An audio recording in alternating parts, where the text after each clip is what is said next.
ಹೊಸಕೋಟೆ ಕಾನೂನಿನ ಚೌಕಟ್ಟಿನಲ್ಲಿ ನಡೆಯುತ್ತಿರುವ ಎಸ್ಐಟಿ ತನಿಖೆಯಲ್ಲಿ ಸರ್ಕಾರ ಯಾವುದೇ ಹಸ್ತಕ್ಷೇಪ ಮಾಡುತ್ತಿಲ್ಲ. ತನಿಖೆಯಿಂದ ಸತ್ಯಾಸತ್ಯತೆ ಹೊರ ಬರಲಿದೆ. ಯಾರೇ ಸುಳ್ಳು ಆರೋಪ ಮಾಡಿದ್ರು ಅಂತವರಿಗೆ ಕಾನೂನು ರೀತಿ ಶಿಕ್ಷೆ ಆಗುತ್ತದೆ ಎಂದು ತಿಳಿಯಬೇಕು.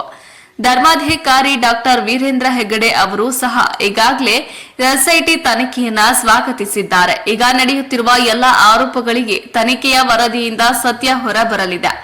ಧರ್ಮಸ್ಥಳ ವಿಚಾರವಾಗಿ ಯಾರು ರಾಜಕೀಯ ಮಾಡಬಾರದು. ಬಿಜೆಪಿಯವರು ಇದನ್ನ ರಾಜಕೀಯ ಉದ್ದೇಶಕ್ಕೆ ಬಳಸಬಾರದು ಎಂದು ಹೊಸಕೋಟೆ ವಿಧಾನಸಭಾ ಕ್ಷೇತ್ರದ ಶಾಸಕ ಶರತ್ ಬಚ್ಚೇಗೌಡ ಹೊಸಕೋಟೆಯಲ್ಲಿ ನಡೆದ ಕರ್ನಾಟಕ ರಾಜ್ಯ ದೇವಗಾಣಿಗೇರ ಒಂಟೆತ್ತು ಗಾಣಿಗೇರ ಕ್ಷೇಮಾಭಿವೃದ್ಧಿ ಸಂಘದ ಕಾರ್ಯಕ್ರಮದಲ್ಲಿ ಧರ್ಮಸ್ಥಳ ವಿಚಾರವಾಗಿ ಹೇಳಿಕೆ ನೀಡಿದ್ದಾರೆ.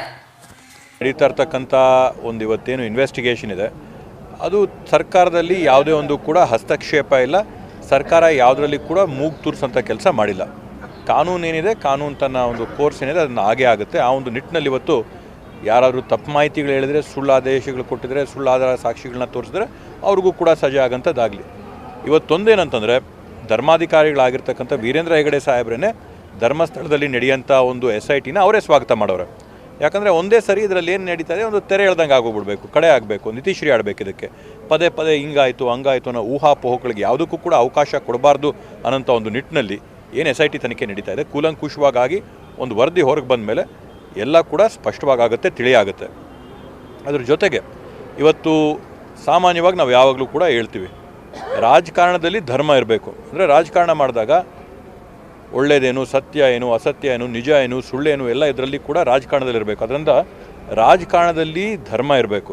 ಆದರೆ ಧರ್ಮದಲ್ಲಿ ರಾಜಕಾರಣ ಬೆಳೆಸೋಂಥ ಕೆಲಸ ಮಾಡಬಾರ್ದು. ಇವತ್ತೇನು ವಿರೋಧ ಪಕ್ಷಗಳೆಲ್ಲ ಇವೆ, ಇವತ್ತು ಧರ್ಮದಲ್ಲಿ ರಾಜಕಾರಣನ ಬೆಳೆಸೋಂಥ ಕೆಲಸ ಮಾಡ್ತಾಯಿದ್ರೆ ಅವ್ರದನ್ನು ಕೈ ಬಿಡಬೇಕು. ಅಲ್ಲಿರ್ತಕ್ಕಂಥ ದೇವಾಲಯ, ಮಂಜುನಾಥನ ದೇವಾಲಯ ಏನು ಧರ್ಮಸ್ಥಳದಲ್ಲಿರ್ತಕ್ಕಂಥ ಶ್ರೀ ಕ್ಷೇತ್ರದಲ್ಲಿ ಅದು ಸಾವಿರಾರು ವರ್ಷದ ಇತಿಹಾಸ ಇರತಕ್ಕಂಥದ್ದು. ಇವತ್ತು ನೀವು ದೇವರು ನಂಬದೇ ಇರಿ, ನಾಸ್ತಿಕನಾಗಿರಿ, ಹಿಂದೂ ಆಗಿ, ಮುಸ್ಲಿಂ ಆಗಿ, ಏನೇ ಆಗಲಿ, ಅಂತೂ ಸಹಸ್ರಾರು ಸಂಖ್ಯೆಯಲ್ಲಿ ಭಕ್ತಾದಿಗಳಲ್ಲಿ ಹೋಗಿ ಎಲ್ಲರಿಗೂ ಕೂಡ ದೇವರ ಆಶೀರ್ವಾದ ಮಾಡಿದಲ್ಲಿ ಏನಾದರೂ ಒಳ್ಳೆಯದಾಗಿ ಬಂದಿದೆ ಅಂತಂದಮೇಲೆ ಆ ಕ್ಷೇತ್ರದಲ್ಲಿ ಏನಾದರೂ ಒಂದು ವಿಶೇಷತೆ ಇರಲೇಬೇಕಾ? ಆ ವಿಶೇಷತೆ ಉಳಿಯುತ್ತೆ, ಏನೂ ಆಗೋದಿಲ್ಲ. BJPಯವರು ಮತ್ತು JDS ಅವರ ಒಂದು ರಾಜಕೀಯದ ಬೇಳೆಕಾಳು ಬೇಯಿಸ್ಕೊಳ್ಳೋಕ್ಕೋಸ್ಕರ ಇವತ್ತು ಈ ಒಂದು ಧರ್ಮದ ವಿಷಯದಲ್ಲಿ ರಾಜಕಾರಣ ಬೆಳೆಸ್ತಾರೆ. ಅದನ್ನು ಕೈ ಬಿಡಬೇಕು, ಕೂಲಂಕುಷವಾಗಿ ತಲೆಗೆ ಆಗಿಬರುತ್ತೆ. ಮುಸುಕ್ದಾರಿ ಇವತ್ತು ಅವ್ನ ಮುಸುಕನ್ನು ಕೂಡ ತೆಗೆದರೆ, ಅವನೇನಾದರೂ ತಪ್ಪು ಹೇಳಿದ್ರೆ ಅವ್ನಿಗೇನು ಶಿಕ್ಷೆ ಆಗಬೇಕು ಆ ಶಿಕ್ಷೆ ಕೂಡ ಆಗುತ್ತೆ. ಆದ್ದರಿಂದ ಕಾನೂನು ತನ್ನ ಕೆಲಸ ಮಾಡುತ್ತೆ. ಅದರಲ್ಲಿ ಯಾವುದೇ ಸರ್ಕಾರದ ಹಸ್ತಕ್ಷೇಪ ಇಲ್ಲ.